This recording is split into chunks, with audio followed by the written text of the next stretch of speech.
a perspectiva do povo envelhecendo e a produtividade caindo. Entenda. A gente já bateu no teto, talvez vai crescer mais, sei lá, 1%, 2%, mas a gente tá no topo da curva e agora começa a cair ao longo dos próximos anos. Então a gente é um país que envelheceu antes de enriquecer. Então a gente vai japanificar, só que sem a riqueza do Japão.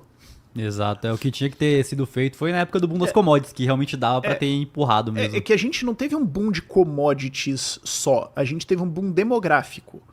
O que o Lula pegou foi o seguinte, foi a queda da taxa de desemprego, né, saindo do fim de Fernando Henrique Cardoso ali, pegando o primeiro mandato e meio do Lula. Foi um boom demográfico, porque foi um monte de gente entrando em idade de trabalho, então começando a ganhar mesmo que um salário mínimo, alguma coisa assim, durante um boom de commodities, tudo mais, controle de inflação. E aí você tem a população trabalhadora subindo, o PIB vai subir. Agora, quando você faz o per capita, a queda foi muito mais baixa, a alta foi muito mais lenta, foi muito mais comedida.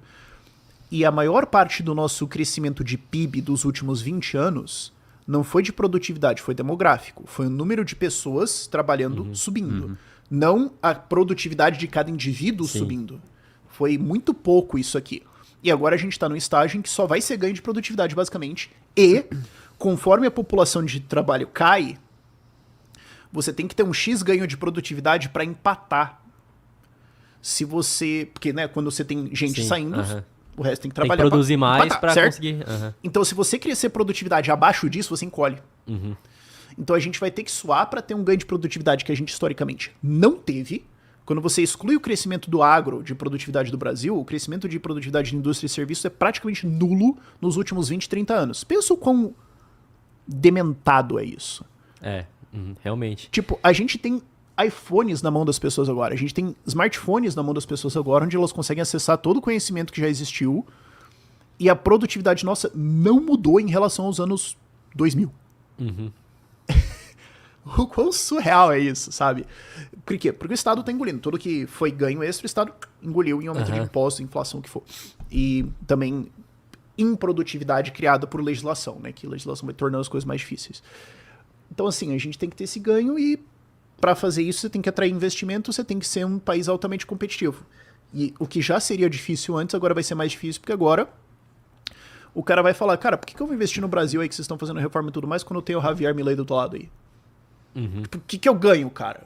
E certas reformas vão ser cada vez mais impopulares. Então você pega uma reforma da Previdência. Se a maior parte da população é idosa, como é que você vai reformar essa porra?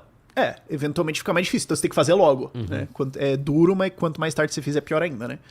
Então, essa é a nossa situação. E o que volta pro que eu falei da discussão da legitimidade, né, cara? Se as pessoas não entendem isso, assim, as pessoas estarão dispostas... Porque você pode cair nessa armadilha e falar assim, não, mas não vai acontecer porque, cara, aconteceu na Argentina. Então, assim, é possível explicar para as pessoas. É possível falar assim, ó, nós vamos fazer uma reforma da Previdência que pode ser aí um pouco mais dura para quem está se aposentando e tudo mais, mas a gente tem que lembrar que os seus netos vão ter que ter um país também. E se o país enriquecer também, os seus filhos e os seus netos vão ganhar muito mais dinheiro e também vão ter condição de ajudar você, né, por mais que a Previdência não seja um sonho, até porque não vai ser. Se a gente tem um país mais rico, né, as gerações futuras podem ajudar você aí aposentado também, né? Pô, vamos tentar ver alguma forma aqui. Só que, cara, tem que ser muitas pessoas explicando isso com dedicação, com foco, ao longo de vários anos, de uma forma que as pessoas entendem. E o que eu lamento é que, assim, eu tento fazer isso, mas, pô, eu sou só um e eu tô voltando a fazer isso agora, só em 2025, né? O que eu lamento é que daí você vê a direita, e eu falei isso nas manifestações passadas da direita. Você vê as manifestações da direita e você fala, pô, eles estão falando contra o quê? Contra a corrupção? Contra o quê? Não, eles estão falando de, pô, anistia. Que, ok, beleza, é uma pauta legítima. Beleza, o que foi feito com a galera lá do 8 de janeiro foi totalmente desproporcional. Agora, cara, o cara que tá pegando o segundo ônibus pra trabalho dele agora, tá se fudendo, meu irmão. Entendeu? O cara que tá lá no interior trabalhando, ferrado, lá no interior do Nordeste e tudo mais, e tá falando, não, pode ser até que foi uma injustiça com o pessoal, legal, mas assim, cara, eu planto cacto pra comer, e aí? O que você tem pra mim? Vocês estão fazendo manifestação só pra falar disso? Bom, então claramente vocês não estão interessados em mim. Aí quando o Lula fala que o meu filho vai fazer o doutorado, sei lá, pelo menos eu posso talvez não acreditar que ele vai entregar exatamente isso, mas eu sei quem tá se importando comigo e quem não tá. E me preocupa que a direita não tá preocupada com isso, não tá demonstrando isso.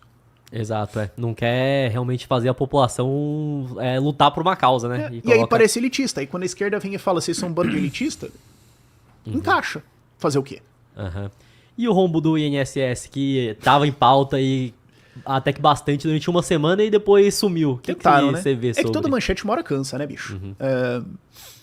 Pô, uma manchete durar 3 dias já é do caralho, né? Siga o canal